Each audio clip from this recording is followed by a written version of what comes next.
Mister Ajay Mankotia जी 2018-2019 में उन्होंने join किया था एनटी एग्ज़ाम के लिए।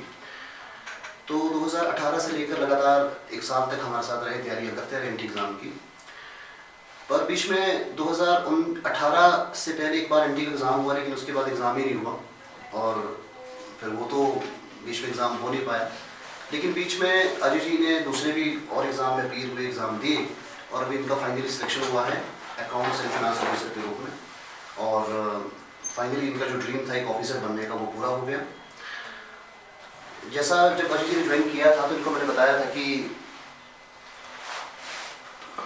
जो कामयाबी होती है उसमें 2-3 चीज़ें बहुत इंपॉर्टेंट है। सबसे इंपॉर्टेंट होता है कि कॉन्टिन्यूटी काम करना। जब तक कंसिस्टेंसी नहीं होगी तब तक कुछ भी नहीं होगा। लेकिन इन्होंने अपनी ईमानदारी के साथ मेहनत की, पढ़ते रहे और फाइनली जो उनका सपना था वो पूरा हो गया। तो बहुत ज़्यादा बातें हमारी तो रोज़ ही होती रहती है, तो मैं चाहूँगा कि अजय जी आएँ और बताएं इनकी पूरी एंटायर जर्नी किस तरह की रही, किस तरह से इन्होंने हमारे साथ तैयारियाँ की, खुद भी तैयारियाँ की, कैसे अपने आप को पॉलिश किया। और अजय जी ये भी बताएं कि उनकी करंट अभी प्रोफाइल क्या है, किस प्रोफाइल पे ये काम कर रहे हैं, किस तरह का इनका काम है। और जो भी आपके सवाल होंगे आप प्लीज़ आप भी पूछ सकते हैं। तो अजय मनकोटिया जी प्लीज़।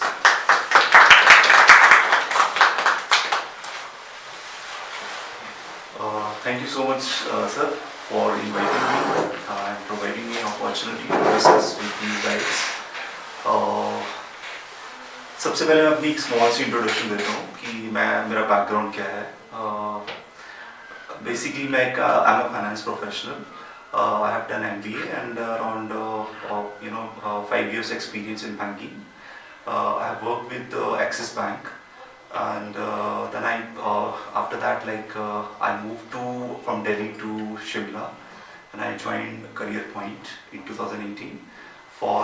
उस टाइम पे मेरा ये था कि मुझे एक एडमिनिस्ट्रेशन में आना है हिमाचल में, अपना एक मुझे चाहिए थी कि विजिबिलिटी बनानी है हिमाचल में, एंड बिकॉज मेरा प्रोफाइल उस इक्विवेलेंट प्रोफाइल के अकॉर्डिंगली मुझे एडजस्ट करना था कहीं पे भी एडमिनिस्ट्रेशन में। तो मेरा ये था कि मैं एनटी में फर्स्ट पे, मैंने पहले एनटी का पेपर देखा था और एचएस भी था मेरा ड्रीम कि एचएस भी करेंगे, बट दैट टाइम मेरा फाउंडेशन रखी थी, तो आई थॉट कि let's start with the NT examination. So then I met Ramesh sir and he guided me कि ठीक है आप ज्वाइन करिए एंड स्टार्ट करिए फाउंडेशन कोर्स. और 2018 के मिड में मैंने ज्वाइन किया. 2019 में आई थिंक फिर उसके बाद फिर मैंने कोर्स हमारा ख़त्म हो गया था अप्रैल तक, तो फिर then I started my own preparation. Self study से मैंने फिर कंटिन्यू किया. अभी जो मेरा रिसेंट मेरा जो सिलेक्शन हुआ है दैट इज़ एचपी सेक्रेटरीट में, revenue department disaster management cell में, और मेरा जो पोस्ट है that is a finance and account officer. मेरा प्रोफाइल बेसिकली ये है ऑडिट हैंडल करना and budgeting and final accounts बनाना पूरा, because I am in charge of all 12 districts. DDM जो होते हैं डिस्ट्रिक्ट लेवल अथॉरिटी जो होती है, और बाकी कुछ डिपार्टमेंट्स हैं, कुछ 4-5 डिपार्टमेंट हमारे नीचे, तो उनका भी अकाउंट फाइनलाइजेशन करना होता है. एंड बाकी हमें फंड एलोकेशन करनी होती है. We have to coordinate with Ministry of Home Affairs for sanctioning of funds for grants as per the Finance Commission guidelines. So that is also part of my job. I joined here on 1st of February. तो I got some time कि मुझे sir से मैंने बात किया कि मुझे एक अपॉर्चुनिटी दी जाए so that I can interact with you guys, और मैं अपना कुछ एक्सपीरियंस आप लोगों के साथ शेयर कर सकूं कि मैंने क्या किया, और मेरे एक्सपीरियंसेस से आप कुछ सीख पाओ या फिर कुछ हो सकता है आपके काम आए कुछ एक्सपीरियंसेस. सो लाइफ में ये होता है कि काफ़ी स्ट्रगल मैंने भी फेस किए हैं, बिकॉज ये बहुत लंबी जर्नी होती है. एग्ज़ाम में कोई भी कॉम्पिटिटिव एग्ज़ाम में आपको अपनी जगह बनाने के लिए, मेरिट में नाम लगाने के लिए, as far as this state government की एग्ज़ाम इज़ कंसर्न, तो स्टेट गवर्नमेंट में ऐसा होता है कि आपको पहले तो जो अपने यहाँ की जो एग्ज़ाम की रिक्वायरमेंट है उसके हिसाब से आपको अपने आप को देखना है कि मैं उसमें फिट बैठता हूँ कि नहीं बैठता हूँ. The first and foremost important thing is कि आपका स्वॉट एनालिसिस होना चाहिए सबसे पहले, मैं जो मानता हूँ, बिकॉज जो कि क्या मैं उस एग्ज़ाम के लिए फिट हूँ या नहीं हूँ. Once that is done, then you can go for syllabus and previous के papers आप analyze करिए कि क्या वो उसमें मेरा इंटरेस्ट है, क्या मैं कैपेबल हूँ उनको सॉल्व करने के लिए, या मतलब क्या मैं सिलेक्शन ले सकता हूँ। बिकॉज मेरे पास दो ऑप्शंस थे, एक तो मेरा फिनेंस का जो प्रोफाइल था उससे तो मैं काफ़ी इजीली, क्योंकि मेरा काफ़ी अच्छा होल्ड था फाइनेंस के ऊपर, बिकॉज बैंकिंग में मैंने अराउंड 5 साल काम किया था, तो even I was very good in the finance and अच्छा प्रोफाइल था, मेरे पास क्वालिफिकेशन थी एंड मैंने ये पैरेलली वो भी कंटिन्यू किया कि जैसे कोई अपॉर्चुनिटी आती है तो डेफिनेटली आई सिट, मतलब आई will crack that opportunity easily. And parallelly मेरा HPPSC शिमला टारगेट था कि जो भी NT और HS लेवल का एग्जाम होगा उसको भी मैं अटेम्प्ट करूंगा, बट दैट वाज समथिंग कि उसमें मैं बट मैंने जो SWOT एनालिसिस ये किया कि उसमें टाइम जो था, जो मैं अपनी स्पेशलाइजेशन में जैसे फाइनेंस एंड अकाउंट्स या इंडस्ट्री में MBA लेवल पे जो भी ओपनिंग्स निकल रही गवर्नमेंट लेवल पे, उनको हम इजीली हम क्रैक कर सकते हैं। सो मेरा आपको यही एक सजेशन है कि आप SWOT एनालिसिस करें, और उसके बाद, क्योंकि आपसे बेटर कोई नहीं जानता आपकी वीकनेस क्या है, आपकी स्ट्रेंथ क्या है। इवन मैं भी आपको कुछ बोलूँगा, हो सकता है कुछ चीज़ें आपकी क्राइटेरिया में फिट बैठे, कुछ ना बैठे, बट ये आपको डिसाइड करना है कि आपकी स्ट्रेंथ एंड वीकनेस क्या है, उसके अकॉर्डिंगली ही आपको डिसीजन लेना है कि कौन सा एग्जाम आपके लिए फिट है। क्योंकि कई बार हम देखा देखी में भी एग्जाम के लिए कर देते हैं कि नहीं, अगर वो HS के लिए जा रहा है मैं भी HS के लिए करूँगा, नहीं, this is very wrong thing. Actually मेरा स्ट्रेंथ मुझे पता था कि मुझे कहाँ पे गड्ढा है, कि कहाँ पे वैक्यूम है जहाँ पे मुझे हिट करना है। और हिमाचल जैसी स्टेट में मतलब लाइक इतना फिनेंस का, बिकॉज उल्टा मेरा स्ट्रेंथ भी अच्छा था फिनेंस में, ग्रिप अच्छा था, I was very good in the accounting, finance and budgeting side. So जैसी अपॉर्चुनिटी बहुत कम निकलती थी, मतलब 2-3 साल में एक बार निकलती थी, लेकिन मैं उसका वेट कर रहा था कि जैसे अपॉर्चुनिटी निकलेगी, मेरी प्रिपरेशन ऑन थी कि जैसे निकलेगी and then I will crack it. और मेरी सिर्फ एक ही सीट थी पूरी स्टेट में, और it was a national level exam. बाहर से भी काफी CA लोग भी थे इसमें, CFA, MBA finance experience people भी थे जो इस पोस्ट के लिए फाइट कर रहे थे। सो इट वाज मतलब बहुत इजी नहीं था कि हाँ मतलब कम लोग बैठे हैं तो नहीं, बट प्रोफेशनल के साथ फाइट करना था। फिर देन मेरा इंटरव्यू में आई बिलीव कि मेरा हाईएस्ट मार्क्स गए थे इंटरव्यू में, बेस्ड ऑन जो मेरी अचीवमेंट थी और एक कॉन्फिडेंस लेवल। और सबसे इंपॉर्टेंट चीज़ ये होती है कि आप सामने वाले की और एक मतलब उस जॉब की रिक्वायरमेंट को समझ रहे हो, और जो पूछा जा रहा है आप उन चीज़ों को बहुत इंटरलिंक करके आंसर दे रहे हो। सो दैट नॉलेज मैटर नहीं करता कि आप कितनी नॉलेज कैरी करते हो, मैटर ये करता है कि आप उनकी रिक्वायरमेंट को अच्छे से समझ रहे हो और चीज़ों को अच्छे से इंटरप्रेट करके उन तक प्रेजेंट कर रहे हो। Presentation does matter, knowledge doesn't matter मेरे हिसाब से, क्योंकि इंटरव्यू में ये नहीं देखा जाता कि आप कितनी नॉलेज, अगर आपको नहीं आता है you can say sorry sir या सॉरी मैम कि मुझे नहीं आता, बट हाँ अगर कुछ पूछा जा रहा है तो अगर आपको आता है तो आप उसको किस तरह से प्रेजेंट करते हो, दैट मैटर्स, ये बहुत मैटर करता है। तो आप इस चीज़ का खास ध्यान रखें, क्योंकि अगर आप भी क्लास 2 या क्लास 1 के लिए अपेयर होंगे, कभी ना कभी इंटरव्यू फेस करना पड़ेगा, तो ये चीज़ों का खास आप ध्यान रखें और अपनी स्ट्रेंथ हमेशा साथ लेके चलें, वीकनेस को भूल जाएं। अपनी स्ट्रेंथ, हर एक पर्सन की अपनी अपनी स्ट्रेंथ होती है, तो स्ट्रेंथ का ध्यान रखें, क्योंकि स्ट्रेंथ ही आपको सिलेक्शन दिलाएगी जो आपकी स्ट्रेंथ है। तो इवन मेरा जो आई थिंक 30 मिनट्स मेरा इंटरव्यू चला था कमीशन में, तो 3-4 मेंबर्स थे, तो उन्होंने बेसिकली काफ़ी हद तक मतलब like it was very broad interview, तो मैंने क्या किया है उसको ब्रॉड को बिल्कुल उस वे में ले आया जहाँ पे मेरी स्ट्रेंथ है, मैंने उनको वहीं पे खींच के ले आया जहाँ पे मेरी स्ट्रेंथ थी, क्योंकि मेरी स्ट्रेंथ में मुझे पता था कि मैं अच्छा प्ले कर सकता हूँ, क्योंकि वहाँ पे आपके चांसेस मतलब मार्क्स लूज करने के चांसेस कम है, क्योंकि आपको ऑप्शन मिलता है कि आप किस एरिया में बोल सकते हो अच्छा, कोई आपका सब्जेक्ट अच्छा है तो आप वहाँ पे बोल सकते हो, लेकिन ये आपके ऊपर डिपेंड करता है कि आप इंटरव्यू को किस एरिया में मोल्ड करना चाहते हो। अगर आपने कोई चीज़ बोली कि I am good in economics, तो अगर इकोनॉमिक्स में आपने अच्छा बोला है तो आपको होल्ड, आपका ग्रिप होना चाहिए अच्छा, कि आप उस चीज़ को आंसर, अगर आपको आंसर नहीं भी पता है तब भी आप चीज़ों को कोरिलेट करके, लेकिन ब्लफ ना करें, वो सबसे बड़ा ब्लंडर होता है। अगर नहीं आती तो सिंपली से नो, बट उनको ब्लफ नहीं देना है, कोई भी ब्लफ में आंसर नहीं करना है कि नहीं ऐसा भी हो सकता है वैसा भी हो सकता है, नहीं। एक ऑफिसर आपको अभी से बनना है, ऑफिसर वाली जो आपकी फीलिंग्स हैं, आपका जो एटीट्यूड है वो अभी से डेवलप करना है।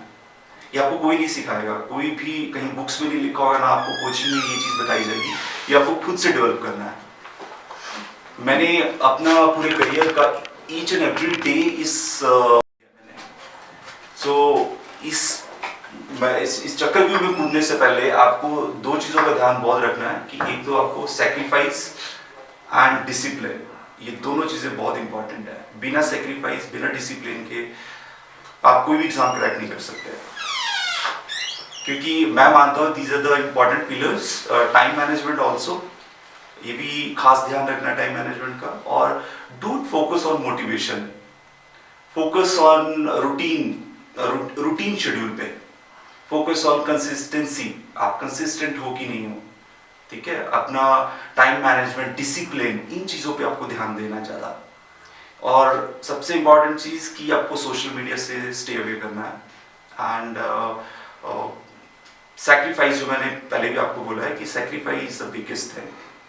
वो आपको पता है कि आपको किस चीज़ में सैक्रिफाइस करना है। जो चीज़ें आपको पीछे धकेल रही हैं, आपको उनको पीछे छोड़ के आगे बढ़ना है, और उनको छोड़ना इतना ईजी नहीं होता। That is the big sacrifice. पढ़ना, नॉलेज रखना, ये सब कर लेते हैं, बुक सबके पास है, सोर्सेस सबके पास है। मैं यहाँ पे आपको सोर्सेस बताने नहीं आया हूँ।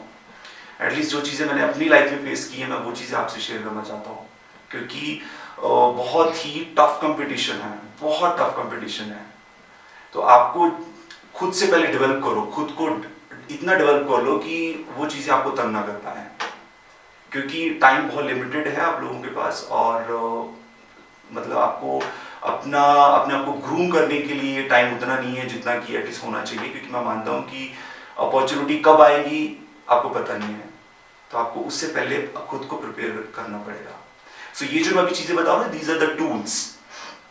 स्ट्रैटेजी मैंने आपको बता दी थी कि स्ट्रैटेजी आपकी ये होनी चाहिए कि आपको स्वॉट एनालिसिस करनी है, सिलेबस को बिल्कुल आपको फॉलो करना है, बिल्कुल भी उसको मतलब आपको डाइवर्ट नहीं होना है वहाँ से।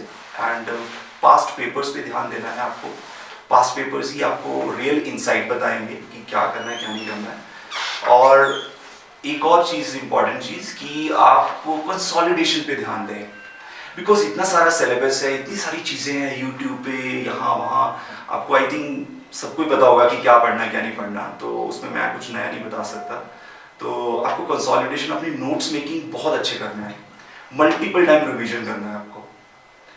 तो 10 बुक पढ़ने का कोई फ़ायदा नहीं अगर आप उसको रिवाइज नहीं कर पा रहे हो। तो इस चीज़ पे आपने ज़्यादा ध्यान देना है कि एक बैलेंस्ड अप्रोच होना भी ज़रूरी है। आपको कोई भी पेपर आप अटेम्प्ट कर रहे हो तो उसको बैलेंस तरीके से करें। ये नहीं कि मैंने HPG के पढ़ना है और GS में मैंने जितना आता है चलो ठीक है, नहीं। यू नेवर नो कि एग्जामिनर कहाँ पे आपको हिट करेगा। इतना डायनामिक है पेपर कि इवन हम लोग, I was also the part of this coaching institute. तो उस टाइम पे हमारा ये होता था कि हम ठीक है क्लास में तो बहुत अच्छा करते थे, लेकिन एग्जाम में जैसे जाते थे तो वहाँ पे कुछ और ही परफॉर्मेंस आती थी। सो हमेशा एक बैलेंस अप्रोच रखें और कंसोलिडेशन सेंट्रिक अप्रोच करें, ताकि लास्ट मोमेंट में एग्जाम के पास आप ना वहाँ पे उसको रिवाइज कर सके चीज़ों को। और revision is the only key to success. Multiple time revision, ऐसी रिवीजन हो कि आपके पेज भी जो है ना वो बिल्कुल ऐसे मरने जैसी हालत हो जाए उनकी, इतनी अच्छे से आपकी रिवीजन होनी चाहिए। और सबसे इंपॉर्टेंट चीज, पेपर के एटलीस्ट 1 महीना पहले मॉक टेस्ट, जितने भी आपको मॉक टेस्ट मिलते हैं ना सबके मॉक टेस्ट लगाओ, मॉक टेस्ट करो, प्रैक्टिस करो। उससे आपको पता लगेगा कि मेरा लेवल क्या है, एटलीस्ट मैंने कितनी अच्छी से तैयारी की है। तो मॉक टेस्ट का मतलब ये नहीं कि एज इट इज डिट्टो वही पेपर में आ जाएगा, बट मॉक टेस्ट मतलब आपकी जस्ट एक इवैल्यूएशन के लिए। मेरा यहाँ आने का मतलब ये था, मेन ऑब्जेक्टिव यहाँ से सर से मिलने का ये था कि मैं इवैल्यूएशन चाहता था। मुझे पता था कि कैसे करना है, बिकॉज मैं पहले से ही R&D करके आया था, बहुत अच्छे से R&D करके आया था, क्योंकि मैंने अपनी जॉब छोड़ी थी उस टाइम पे। तो ऐसा मतलब कहीं रात को मैं सोच में बैठा और मैंने अगले दिन रेजिग्नेशन नहीं, इट वॉज वेरी, जो थॉट प्रोसेस चल रही थी मेरी वो काफ़ी टाइम से चल रही थी। तो मैंने पहले से R&D की थी। मैंने सर को यही बोला था कि सर मैंने सिलेबस देख चुका हूँ and I have done my स्वॉट एनालिसिस आल्सो, कि मुझे क्या करना है, मेरी स्ट्रेंथ क्या है। मैं दिल्ली छोड़ के शिमला आया because of my strength only. मुझे पता था कि ये पेपर मैं क्रैक कर सकता हूँ, मुझे खुद पे कॉन्फिडेंस था। अगर आपको खुद पे कॉन्फिडेंस, आपको कोई चीज़ हरा नहीं सकती, कोई मतलब ऑब्स्टेकल्स आपके सामने खड़ी नहीं हो सकती। सो मैं सबकी गाइडेंस, मॉनिटरिंग और इवैल्यूएशन के लिए यहाँ पे था कि मुझे इनसे गाइडेंस चाहिए थी कि क्योंकि हिमाचल मेरे लिए एक नया कॉन्सेप्ट था, नया सब्जेक्ट था जो मेरे को काफ़ी परेशान कर रहा था कि बिकॉज सिलेक्शन लेने के लिए आपको एचपीजी के तो मस्ट है, राइट। बाकी जीएस के लिए तो करंट अफेयर्स के लिए तो आपको काफ़ी सोर्सेज मिल जाएंगे।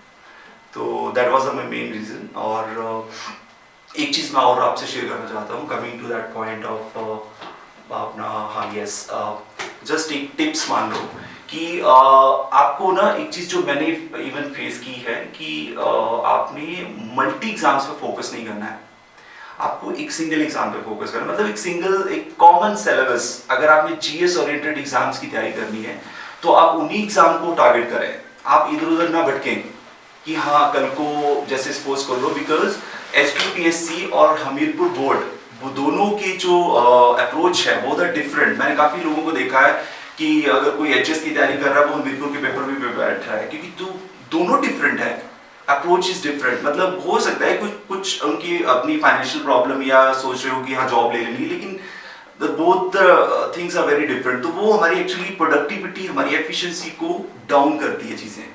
मैं उन चीज़ों से बचें आप। अगर आपको जल्दी आउटकम चाहिए, अगर आपको प्रोडक्टिविटी बढ़ानी है तो एक सेम सिलेबस और उसी सिलेबस से ओरिएंटेड जितने भी पेपर्स हैं उनको अटेम्प्ट करें, वहाँ बैठें, खुद को अलाउ करें कि मुझे उन्हीं पेपर में बैठना है, अपना टाइम ना वेस्ट करें दूसरी चीज़ों में, क्योंकि उससे कुछ भी हासिल नहीं होने वाला। अगर आप बहुत ही आपने गोल आपने ऑलरेडी डिसाइड कर लिया है कि मुझे करना ही यही है, अगर मुझे एचएस बनना है तो एचएस से ओरिएंटेड जितने भी एग्जाम हैं वहाँ पे बैठ सकते हैं, लेकिन एचएस मतलब एचएस, वहाँ से आपको डाइवर्ट नहीं होना बिल्कुल भी। तो वो एक चीज़ का ध्यान रखें आप। एंड बाकी आप लोगों की कुछ क्वेरीज हो तो you are free to ask. मेरी तरफ से इवन जो मैं दे सकता था टिप्स, बिकॉज बाकी everything is available on net. And आपको मेंस के लिए आंसर राइटिंग के लिए तो डेफिनेटली आंसर राइटिंग के लिए तो आपको पता ही होगा कि आंसर राइटिंग आपको करनी ही है। And newspaper reading, yes that is must. अपना कंटेंट बिल्ड करने के लिए आपको न्यूज़पेपर रीडिंग जरूर करनी चाहिए। और वो आप मतलब क्योंकि न्यूज़पेपर, कोई भी न्यूज़पेपर आप ले सकते हैं national level and state level पे, लेकिन वो आपकी पर्सनालिटी एज वेल एज आपका सोचने का दायरा बढ़ाएंगे। कंटेंट कहाँ से मिलेगा आपको किसी भी पर्टिकुलर टॉपिक, इंटरनेशनल इवेंट पे, नेशनल इवेंट पे, तो प्लीज़ इस चीज़ का ध्यान रखें न्यूज़पेपर का। एंड ओपन डिस्कशन करें, अपनी फैमिली का सपोर्ट लें, अपने फ्रेंड्स कम बनाएं, because this is the demand of this exam. ये प्री रिक्विजिट रिक्वायरमेंट्स हैं and don't take the exam casually. इसको बिल्कुल भी कैजुअली नहीं लेना है, बिकॉज अगर कैजुअली ले रहे हो तो इसका मतलब आप खुद से ऑनेस्ट नहीं हो, खुद को बेवकूफ़ बना रहे हो। टाइम नहीं है इतना कि खुद को बेवकूफ़ बनाते जाएं। एक एक मिनट हमारे लिए बहुत कीमती है। तो let's not make the fun of this particular exam. इसको बहुत सीरियसली लें और इन्जॉय भी करें। मैं ये नहीं बोल रहा हूँ कि बिल्कुल ही किताबों में घुस जाएं, इन्जॉय करें और उसको, बट आपको याद रहना चाहिए कि मेरा गोल क्या, मुझे करना क्या है। ईच एंड एवरी मोमेंट आपको ये चीज़ याद आनी चाहिए। सो कोई क्वेश्चंस हो आपकी तरफ से तो आप पूछ सकते हैं मेरे से related to exam, any preparation. अच्छा मैं पूछता हूँ आपसे, आप लोगों के पास शायद क्वेश्चंस नहीं है। अभी कितना टाइम हुआ आप लोगों को तैयारी करते हुए? 2 to 3 months, सारे 2 to 3 months वाले? ओके, तो अभी जस्ट अभी क्वेश्चंस कम इनके। ओके, इंटरेक्टिव बने। और ऐसा नहीं है कि कोई भी क्वेश्चन मैं पूछूंगा तो वो पता नहीं गलत होगा या छोटा होगा बड़ा होगा, ऐसा कुछ नहीं है। इंटरेक्टिव बने, क्योंकि अभी से ही आपको ऑफिसर वाली चीज़ें एटीट्यूड रखना है। लाइफ में कुछ बनना है तो अपने आप को आपको निखारना है खुद से अभी से। मैं आपको कुछ एक्सपीरियंसेस और शेयर करूंगा अपनी जॉब्स के। मैंने जब ज्वाइन किया था 1 फरवरी को एचपी सेक्रेटरीट में, और मेरे रिपोर्टिंग अथॉरिटी सेक्रेटरी हैं, सेक्रेटरी और रेवेन्यू। तो बेसिकली उन्होंने मेरे को एक काम दे दिया था अचानक, very first day of joining. तो कि मुझे ये नॉट मुझे ही और भी थे, और भी मतलब 2-3 लोग और थे एसओ लेवल पे। तो उन्होंने मुझे कहा कि आप ये लेटर है, ये आपको पूरा मेरे को इमीडिएट सीएस को रिपोर्ट करना है और आप ये ड्राफ्ट करके लाइए। काफ़ी लंबा, काफ़ी कॉम्प्लेक्स इशू था वो, तो उसको थोड़ा प्रॉपर हमें क्रोनोलॉजिकल ऑर्डर में देना था। तो हम लोग गए अभी वर्क स्टेशन पे and then we discuss together कि कैसे करें इसको, और बिकॉज 30 मिनट्स में चाहिए था हमको। तो मैंने उनको बोला कि नहीं, आप मेरे को थोड़ा बैकग्राउंड बता दो और मेरे को रॉ मटेरियल दे दो, आप रॉ मटेरियल मुझे दे दो, रॉ इन्फॉर्मेशन दे दो, मैं इसको ड्राफ्टिंग करता हूँ। और इस तरह से हमने कोऑर्डिनेशन से करके वो चीज़ को 20-25 मिनट में उनको सबमिट कर दिया। So this is how the thing is कि आपको चैलेंजेस मिलेंगे, ये तो एक डिफरेंट आपका जर्नी है। जब आप जॉब में जाएंगे तो वहां पे आपको एक्चुअल में ग्रिल किया जाएगा एक सीनियर लेवल पे। एक लगता नहीं कि मैं ऑफिसर बनूंगा, मैं एसडी एचएस बनूंगा, लेकिन एचएस बनने की बाद की स्टोरी आपको ग्रिल किया जाता है वहां पे। Are you capable to handle those pressure, मतलब वो प्रेशर आप हैंडल कर पाओगे या नहीं कर पाओगे। अगर कुछ गलती होगी तो क्या सुनने को मिलेगा, नहीं। बट ये चीज आपने नहीं सोचनी, आपको ये तब ये सोचना है कि मुझे इंप्लीमेंट कैसे करना है, इमीडिएट इम्प्लीमेंटेशन कैसे करना है। अभी 14 को हमारी मीटिंग थी सर, कैबिनेट मीटिंग थी। तो 14 को हमारे सेक्रेटरी साहब को हमारी पैनली एक मीटिंग थी एमएचए के साथ। उसके लिए अपना एमएचए की कुछ मिटिगेशन की गाइडलाइंस आई थी। तो ही सेड कि नहीं यार, और बिल्कुल लास्ट में उन्होंने बोला कि तुम मतलब आप कर लो अटेंड और मैं कैबिनेट मीटिंग में जाता हूँ। आपके बॉस वही है ना डॉक्टर? हाँ उनका शर्मा जी। हाँ हाँ वही। तो उन्होंने बोला कि आप अटेंड करो मीटिंग। डायनामिक से ऑफिसर डीसी शुभ। हाँ, is very dynamic sir, very dynamic. हाँ, मंडी से करसोग से हुई। तो ही सेड कि नहीं, आप इमीडिएटली जाओ और मीटिंग अटेंड करो, रिप्रेजेंट करो हिमाचल को। सो देन मुझे लगा कि मुझे तो कुछ भी पता नहीं है, मैं कैसे करूँगा। But then immediately I thought कि नहीं, at least now this is the time to implement your skill, your capability, जो भी आपको आता है at least now you have to handle। तो वो एक आपका एक चेक पॉइंट भी होता है। आपका सीनियर आपको चेक करने की कोशिश करता है how he is capable, whether he is really capable for this position or not। So then I represented in my, like the thing is कि किस तरह से हमने, ये होता है कि हमें पता है कि ठीक है मीटिंग का एजेंडा क्या है, मीटिंग के ऑब्जेक्टिव्स क्या हैं। सबसे पहले देखो मीटिंग के ऑब्जेक्टिव्स क्या है, just go through it and then that will you will get the insight कि मीटिंग में मुझे बोलना क्या है। अपने कुछ पॉइंट्स हैं, ठीक है, पॉइंट्स अगर नहीं पता है तो that at least you can introduce and you can represent कि हम स्टेट से बोल रहे हैं this and that. So these are the very small things जो मैं आपसे शेयर करना चाह रहा था कि एटलीस्ट ये सारी चीजें हैं जो कि आपको पोस्ट जॉब आपको फेस करनी पड़ेंगी। अभी जो आपको करना है, जो मैंने आपको पहले बताया था, वो चीजों पे आपको ध्यान रखना है। बस इतनी सी रिक्वायरमेंट है। बाकी तो I think syllabus sir knows very well और sir is there to guide you properly. बाकी तो आपका कोई और भी कोई डाउट हो तो पूछ सकते हो। बट टाइम मैनेजमेंट, देखो टाइम मैनेजमेंट आपको अपने हिसाब से करना है कि आपको क्या टाइम सूट करता है। बेसिकली टाइम मैनेजमेंट ये भी होना चाहिए कि जैसे आप थोड़ा मतलब कितने आवर्स मतलब पढ़ सकते हो। बिकॉज मेरा ऐसा था कि मैं मतलब ज़्यादातर 6-7 आवर्स, इससे ज़्यादा नहीं मैं करता था, 6-7 आवर्स एंड देन मतलब वही रिवीजन करता था। मतलब तो मैंने रूटीन वो फॉलो की हुई थी। तो आप उस हिसाब से टाइम मैनेज कर सकते हैं कि डेली टाइम मैनेजमेंट से मेरा मतलब ये है कि आपको ऐसे नहीं कि आपने आज हफ्ता भर वो फॉलो किया और 7वें 8वें दिन वो चीज़ आपने ब्रेक कर दी। थोड़ा ही पढ़ना है, लेकिन अगर आप नहीं पढ़ पा रहे हो, टाइम मैनेजमेंट से मेरा मतलब ये है कि आपने 7 डेज फॉलो की रूटीन, 8वें दिन अगर नहीं कर पा रहे हो तो एटलीस्ट रिवीजन करो। उससे टच खत्म नहीं करना है, टच होना चाहिए डेली। चाहे आप 1 घंटा पढ़ो लेकिन पढ़ना है। कोई भी प्रॉब्लम आ सकती है, फैमिली इश्यूज हो सकता है, आप फैमिली के साथ रह रहे हो, कोई ऐसी अचानक कोई काम आ गया, आपको जाना पड़ गया कहीं पे, आपका वो रूटीन जो है वो डिस्टर्ब हो गया, लेकिन आपको जब भी मिलता है, चाहे आधा घंटा मिलता है, पढ़ना है। ये हैबिट ही आपको आगे तक लेके जाएगी, आपको बचाएगी उस पर्टिकुलर मतलब उस चीज़ को ब्रेक होने से। ये हैबिट आपको रखनी है। अगर आप बस में ट्रैवल कर रहे हैं, कहीं ट्रैवल कर रहे हैं, तो आपको मोबाइल से पढ़ना है। कहीं भी पढ़ो आई मीन टू से कि आपको वो टच बना के रखना है, ताकि आप भूले ना कि मुझे हाँ एक टाइम शेड्यूल फॉलो करना है। सो इस चीज़ का ध्यान रखें। सर पॉजिटिव कैसे रहे ड्यूरिंग प्रिपरेशन? कभी कभार होता है कि इतनी ज़्यादा नेगेटिविटी हो जाती है, पढ़ने में मन नहीं करता, तो पॉजिटिव कैसे रहे?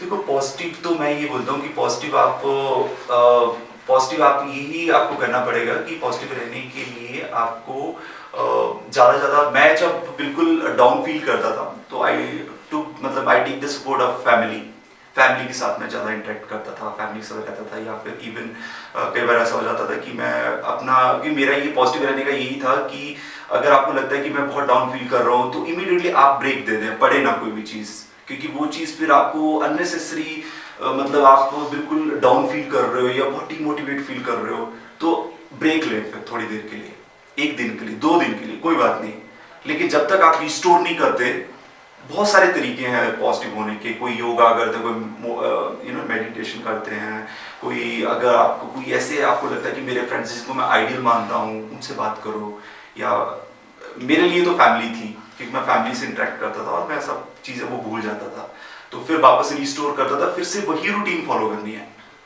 सो मेरे लिए तो वो एक इजी सॉल्यूशन था। हर पर्सन का अपना अपना हो सकता है, तो इस तरह से करें आप तैयारी। और I am available, easily available to all of you. अगर कोई मेरी तरफ से हेल्प चाहिए होगी, मेरे कोऑर्डिनेट्स आप ले सकते हैं इंस्टीट्यूट से भी, और कभी भी कोई हेल्प चाहिए होगी तो आप बता सकते हैं। Anything else sir? Thank you. ठीक है, हाँ बताइए। Sir if you don't mind sir, education qualification क्या थी इस एग्जाम के लिए? हाँ, मेरी MBA फाइनेंस थी। हाँ, MBA फाइनेंस, एंड कुछ वर्क एक्सपीरियंस मांगा था मैंने, अराउंड 3 years का। बट ये एक्चुअली बहुत कम निकलती है पोस्टें, मतलब साल 2 साल में 1-2 बार निकलती है, पर निकलती अच्छी हैं, मतलब लाइक आपको, क्योंकि बहुत कम लोग प्रिपेयर करते हैं इसके लिए, क्योंकि किसी में इतना पेशेंस नहीं होता कि इतना टाइम वेट करे। क्योंकि मैं ऑलरेडी प्रिपरेशन में था तो मेरा पैरेलली ये एक स्ट्रैटेजी था कि मुझे इसको, क्योंकि मेरा सब्जेक्ट था ये, तो इसलिए मैंने फिर इसको अटेम्प्ट किया। ओके, सो और कुछ पूछना है आप लोगों को या फिर वाइंड अप करें? ठीक है, thank you so much and wish you all the very best. आप डू योर बेस्ट, एंड कभी भी मतलब बीच में छोड़े ना जर्नी को, अनलेस कोई बहुत बड़ी प्रॉब्लम आती है, तो वो भी हर चीज़ का सॉल्यूशन होता है।